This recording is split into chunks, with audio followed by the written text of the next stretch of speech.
Private పాఠశాల యాజమాన్య అజమాయిషిలో ఉంటుంది, ప్రభుత్వ పాఠశాల ప్రభుత్వ అజమాయిషిలో ఉంటుంది. కరోనా వచ్చిన టైంలో కనీసం జీతాలు లేక, కనీస వేతనాలు లేక ఆ రోజు మీరు పడ్డ అవస్థ కళ్ళారా నేనే వార్తల రూపంలో చదివి ప్రపంచానికి చూపించిన.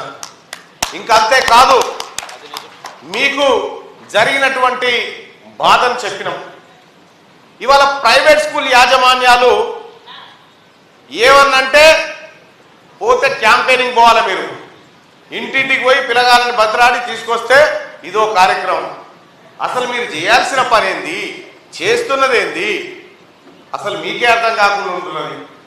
యాజమాన్యాలు కూడా ఏ ప్రైవేట్ టీచర్ని ఇబ్బంది పెట్టినా ఈ ప్రైవేట్ సంఘాలు, ప్రైవేట్ యూనియన్ ఏదైతే ఉందో ఈ యూనియన్ ఖచ్చితంగా చర్యలు తీసుకునే విధంగా ప్రభుత్వం కూడా యూనియన్కు సహకరిస్తుందని చెప్పి తెలియజేస్తా ఉన్నాం.